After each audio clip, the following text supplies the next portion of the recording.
Abertura do programa Um Malhete Abatido. Cenas do cotidiano da cidade do Rio de Janeiro.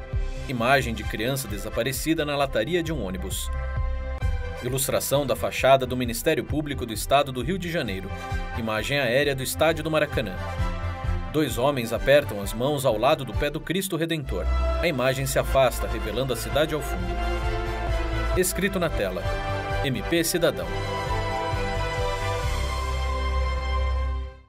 Olá, confira no MP Cidadão de hoje detalhes da operação realizada pelo Ministério Público do Estado do Rio de Janeiro e pela Polícia Civil para desarticular grupo criminoso especializado em desvio de cargas. O promotor de justiça, Rogério Lima Sá Ferreira, vai comentar o caso. Fique por dentro também da operação realizada pelo MPRJ contra grupo econômico do ramo da sucata de metais não ferrosos, que pode ter causado prejuízo de 245 milhões aos cofres públicos estaduais. Quem vai falar sobre o assunto é o promotor de justiça Marco Antônio Santos Reis. E no nosso bloco de entrevistas, não perca a segunda e última parte de uma conversa com as promotoras de justiça Ailin Marenco e Luciana Soares sobre o projeto Vida e Paz, um programa de intervenção junto a réus custodiados que visa prevenir o crime de feminicídio. Está no ar para todo o Brasil, MP Cidadão. É o Ministério Público mais perto de você.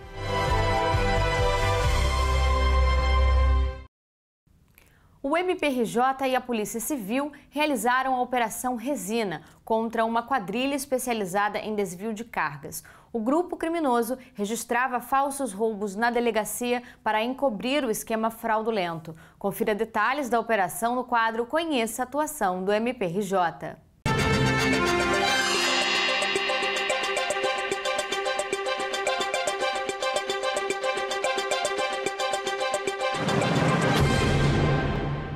O MPRJ e a Polícia Civil realizaram no dia 1º de junho uma operação para desarticular uma associação criminosa que atuava desviando cargas em 7 municípios do estado.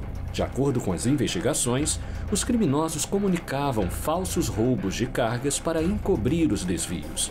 Ao todo, foram cumpridos 21 mandados de busca e apreensão nas cidades do Rio de Janeiro, Duque de Caxias, Magé, Nova Iguaçu, Mesquita, Seropédica e Piraí. Acompanhe. Em dezembro de 2021,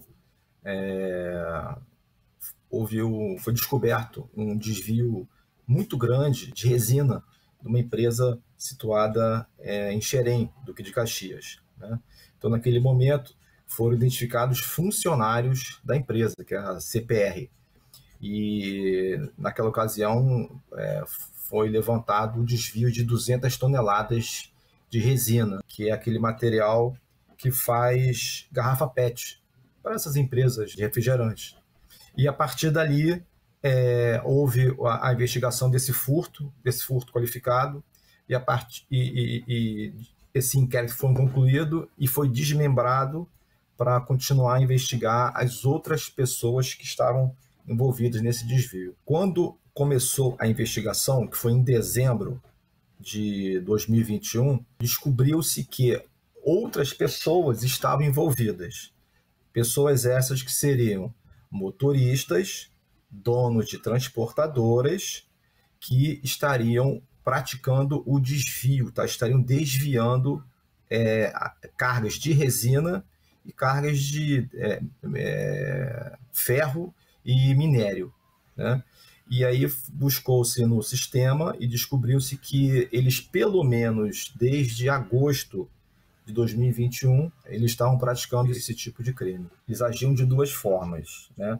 O desvio ocorria em 2 momentos, né? Um dentro da própria empresa CPR, que aí os funcionários estavam ativamente participando do furto, e o outro desvio já era com a carga em transporte. O que eles faziam? Existe uma plataforma de frete, que se chama Fretebras. A CPR coloca, a empresa, qualquer outra empresa, coloca o seu produto à disposição para quem queira fazer o frete. O que eles faziam? Eles contratavam o frete, né?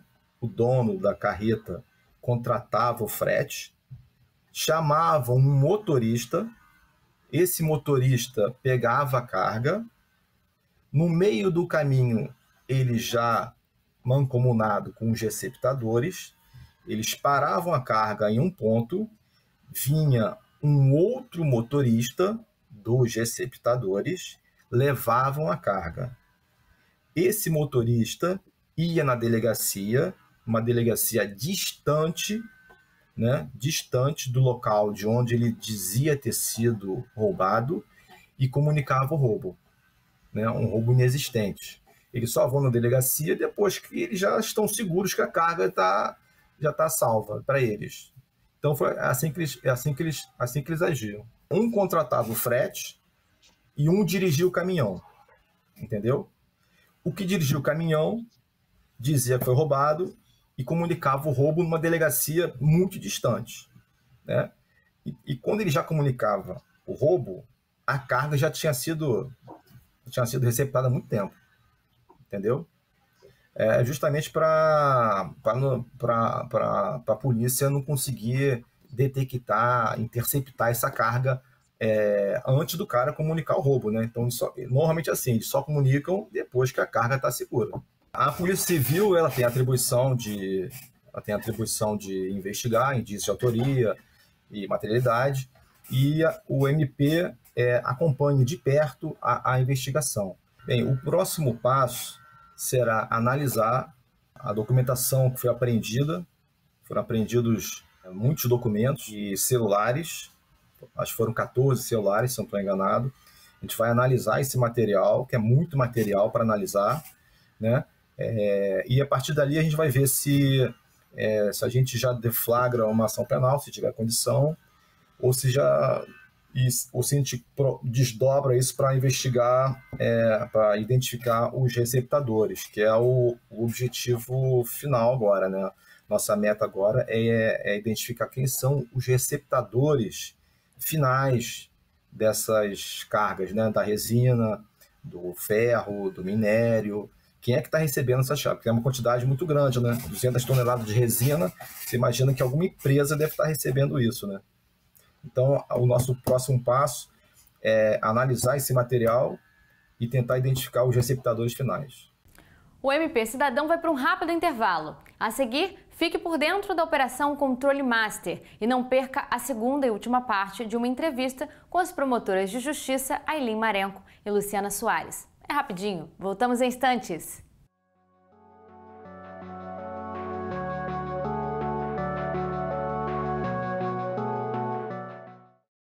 Estamos apresentando o MP Cidadão. Voltamos a apresentar MP Cidadão. No quadro Conheça a Atuação do MPRJ, você fica por dentro do trabalho de membros do Parquê Fluminense para proteger os direitos da população do estado do Rio de Janeiro. Hoje você vai acompanhar a atuação do GAESF do MPRJ contra grupo do ramo da sucata, que pode ter causado prejuízos de 245 milhões de reais aos cofres públicos estaduais. Confira!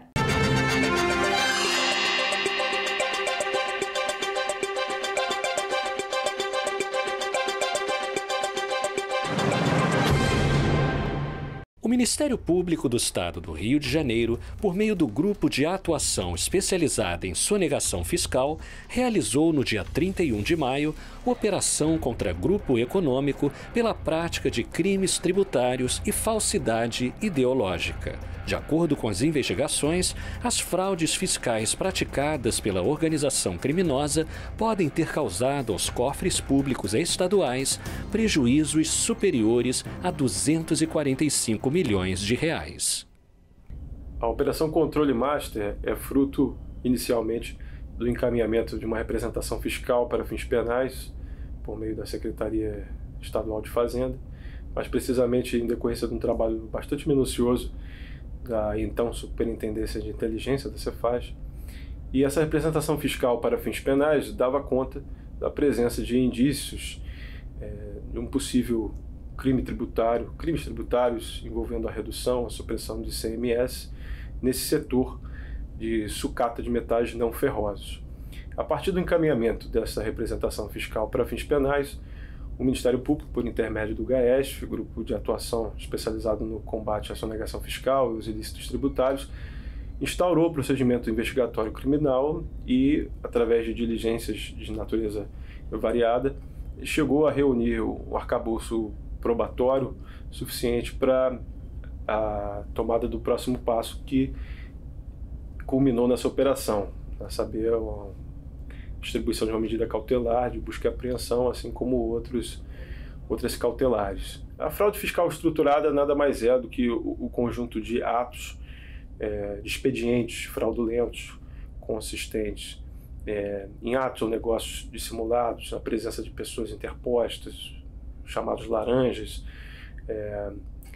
de empresas fictícias, enfim, uma série de expedientes fraudulentos que, de uma maneira um pouco mais sofisticada e organizada, se reúnem em esquemas mais ou menos complexos com a finalidade de supressão ou redução dos tributos. No caso aqui, o ICMS. Basicamente, no caso da sucata proveniente de metais não ferrosos, a dinâmica de recolhimento desse imposto, desse tributo, vai estar sujeito ao que a gente chama de diferimento, que nada mais é do que uma modalidade de substituição tributária regressiva para trás, ou seja, o momento do recolhimento do ICMS ele é adiado para frente, para um momento posterior ao do momento da ocorrência do fato gerador. Então, basicamente, nesse segmento, o ICMS deverá ser pago ou na entrada dessa mercadoria em unidades industriais, ou no momento em que essa mercadoria dá-se saída a essa mercadoria, seja para o exterior, seja para outras unidades federativas. E, basicamente, nesse caso em específico, 2 tipos de fraudes foram identificados, indícios dessas fraudes. Em primeiro lugar, a criação fictícia de créditos, o aproveitamento de créditos fictícios. E, em segundo lugar, a simulação de operações por meio de empresas do grupo que, segundo o arcabouço probatório, segundo o que foi apurado, não teriam condição de realizar essas operações. É importante frisar de início que até o momento não existe denúncia, não existe ação penal, e a investigação ainda tramita. A investigação, no entanto, abrange não só a prática de crimes tributários, em tese, como também outros crimes conexos. Há indícios, nesse momento, ainda há de se falar em indícios de crimes, não apenas crimes tributários, mas também crimes de falsidade ideológica, dentro desse conceito indiciário de fraude fiscal estruturada, que também indica a possível presença de organização criminosa e, inclusive, também a possível presença de atos de blindagem patrimonial. A operação culminou na apreensão de aparelhos de telefonia celular, mídias como HDs, documentos variados. Até o momento, segundo as estimativas da Secretaria Estadual de Fazenda, esse valor pode chegar ou superar 245 milhões de reais. O prejuízo, naturalmente, da sonegação fiscal não abrange apenas a perda de arrecadação do Estado, que se reverte de maneira imediata ou mediata na implementação de políticas públicas, assim como também é possível se falar, talvez de uma maneira mediata, em outros tipos de prejuízo, como para o próprio segmento, envolvendo a questão da concorrência leal, uma vez que a prática em tese de sonegação também pode permitir uma alavancagem maior ou menor conforme os custos que o determinado segmento possui para realizar as suas operações. No último programa, nós exibimos a primeira parte de uma entrevista da repórter Bianca Nascimento com as promotoras de justiça Ailin Marenco e Luciana Soares, acerca do projeto Vida e Paz, que visa prevenir o feminicídio por meio do atendimento da vítima de tentativa desse crime e do agressor preso. Agora nós vamos acompanhar a segunda e última parte dessa entrevista. Desta vez, as promotoras vão falar sobre a implementação do projeto. Acompanhe! Doutora Aylin, o projeto contou com a ajuda de um psicólogo. Como foi a experiência e qual a importância desse profissional na elaboração desse projeto? Bianca, o fenômeno da violência contra a mulher, né, a violência de gênero contra a mulher, é um fenômeno complexo, né, e por isso ele tem que ser combatido multidisciplinarmente. Isso também é um dos nortes da Lei Maria da Penha, né, que determina que o Ministério Público se articule não só internamente, mas com toda a rede de apoio à mulher e a rede de saúde e de assistência, principalmente, né? Então, a colaboração do psicólogo foi riquíssima, porque ele já tem uma experiência muito grande em grupos reflexivos com homens, né, em alguns juizados de violência doméstica, e nós fomos trocando saberes, né, para pensar em como é que a gente podia fazer esse projeto de uma forma que a gente fosse lograr o nosso objetivo, porque o sujeito já está preso, ou seja, juridicamente, nós, enquanto promotores de justiça, teoricamente já chegamos no nosso objetivo, que é prender esse sujeito e responsabilizá-lo criminalmente pela conduta cometida. Mas e quando ele sair no sistema penitenciário? Então essa é a grande interrogação. Qual é a nossa responsabilidade enquanto instituição com o produto que o produto que o direito leva para o mundo de volta, né? Então, por isso, a gente se articulou com esse psicólogo que é responsável, que ele é da SEAP, e ele é o responsável por articular a rede. Então, inclusive a rede de assistência, e, por exemplo, no nosso projeto piloto, por exemplo, o apenado, ele é analfabeto. E a gente já sabe que ele está, através dessa articulação, conseguindo ter acesso a professores dentro do sistema, né? A vítima, por exemplo, tinha uma carência social bastante grande, inclusive, por exemplo, ela não tinha dinheiro para construir um muro, né? Então ela já conseguiu ser inserida num programa de trabalho para que ela possa desenvolver sua autonomia, né, e possa criar vínculos com a rede de proteção e de assistência para que ela possa melhorar as suas condições, né, e ele também, que ele possa sair do sistema, por exemplo, com alguma capacitação para o trabalho, né, que ele efetivamente saia dali melhor. Doutora Luciana, no que configura, né, esse convênio celebrado com a SEAP? Como que o projeto vai ser implementado no sistema prisional? Excelente pergunta. Sem o convênio com a SEAP, dificilmente a gente conseguiria implementar o projeto. O Ministério Público, junto com a SEAP, vai juntar esforços para que o projeto se dê andamento. Os promotores vão pedir a inclusão do preso no projeto e os psicólogos, assistentes sociais e policiais penais que estão no grupo de prevenção ao feminicídio, um grupo de trabalho interno da SEAP, vão atender através de duplas os homens presos dentro do sistema e vão poder fazer a ponte com a rede de atenção à mulher do domicílio da vítima, para que ela seja atendida, então, pelo equipamento municipal de atenção à mulher. Com esse convênio, a gente viabiliza o atendimento, né? Porque ingressar no sistema penitenciário é muito mais difícil. Então, qualquer tentativa de trazer profissionais de fora gera morosidade, gera risco, gera dificuldades. Então, trabalhar com quem já faz o atendimento aos presos e já conhece o dia a dia do sistema facilita muito. Certo.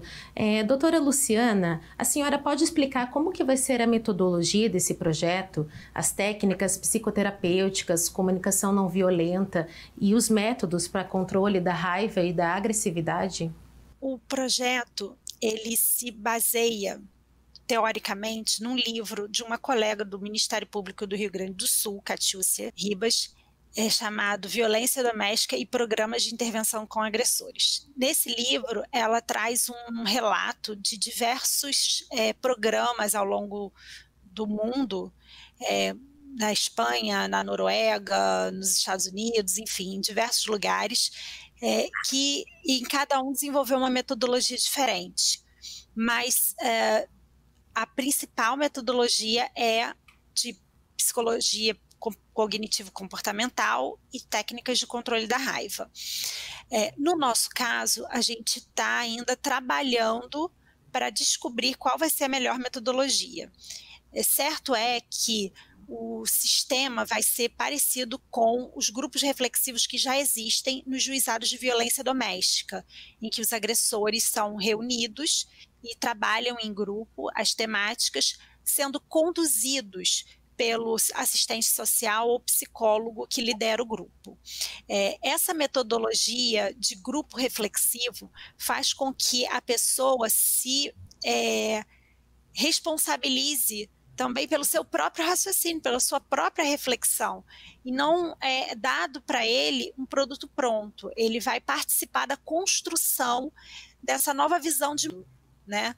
Então, essa é a importância do grupo reflexivo. Agora, inicialmente, ele vai ser atendido individualmente para que seja entendido como é que é a dinâmica individual daquela pessoa, né? E depois vai ser trabalhado em grupo. Mas a metodologia não está completamente fechada. Como anteriormente eu havia dito, existe um grupo de trabalho dentro da SEAP, chamado Prevenção ao Feminicídio, que conta tanto com a equipe técnica quanto com policiais penais. Eles estão trabalhando em conjunto para a definição dessa melhor metodologia. Mas, com certeza, o trabalho vai ter essa questão das dinâmicas de grupo. Doutora Aylin, esse trabalho visa proteger a mulher vítima da violência doméstica e prevenindo esse delito por meio da eliminação de um pensamento sexista do agressor. A senhora acha que é possível a eliminação deste pensamento? Ótima pergunta, Bianca, porque esse é o grande desafio, né? É o grande desafio da nossa sociedade atualmente, né? Então, eu vou te dizer que é um processo educativo, né? Porque a questão da violência de gênero contra a mulher é uma violência estrutural e estruturante da nossa sociedade e das nossas estruturas, as nossas estruturas sociais, as nossas instituições, inclusive. Então, a desconstrução dessa visão sexista é um dever de todos, né? E principalmente dos operadores do direito, né? Por isso que nós temos diretrizes internacionais que nos determinam, das quais o Brasil é signatário, né, enquanto Estado, que tem status de norma constitucional, no sentido de que a gente promova, enquanto operador do direito, a capacitação de todos os integrantes do sistema de justiça para desconstituir as próprias visões sexistas. Então, com relação ao agressor especificamente, né, o método, a metodologia, né, o projeto, ele visa fazer com que ele tenha uma tomada de consciência desse atuar dele, né, e o deslocamento dessa razão, dessa culpa, porque ele culpabiliza sempre a vítima pelos seus atuares. Doutora Luciana, e quando o projeto Vida e Paz vai entrar em vigor? Ele já está em andamento em relação ao piloto, né? O piloto começou no ano passado, um atendimento primeiro, único, de uma dupla, a vítima no seu domicílio de residência e o homem agressor no presídio de referência, sendo atendido tanto pelo psicólogo da SEAP como pelo psicólogo do PNASP, que é o Plano Nacional de Saúde dentro do sistema prisional, que conta também com psicólogo. E esse ano o piloto está sendo ampliado, a gente vai ampliar para pelo menos mais 3 ou 4 unidades prisionais e visamos atender todos os presos por tentativa de feminicídio que estão nessas unidades e também as vítimas, respectivas vítimas. O projeto ele foi aprovado pelo Escritório de Projetos do Ministério Público no Fórum Permanente de Gestão, e ele tem a duração de 2 anos. Ao final desses 2 anos, haverá uma avaliação para saber dos resultados, né, se foram atingidas metas e os resultados do projeto, para que então seja avaliado se o projeto vai se converter num programa institucional. Doutoras, eu agradeço a participação das senhoras aqui no MP Cidadão, explicando um pouquinho mais sobre o projeto Vida e Paz. E o MP Cidadão de hoje fica por aqui. Para rever esta entrevista ou a primeira parte dela, acesse o canal do MPRJ no YouTube. Nos acompanhe também nas nossas redes sociais e confira o LinkedIn do MPRJ. O MP Cidadão também está disponível em podcast nas principais plataformas de áudio. Eu te espero no domingo que vem. Um forte abraço. Até lá! Os créditos finais sobem pela tela.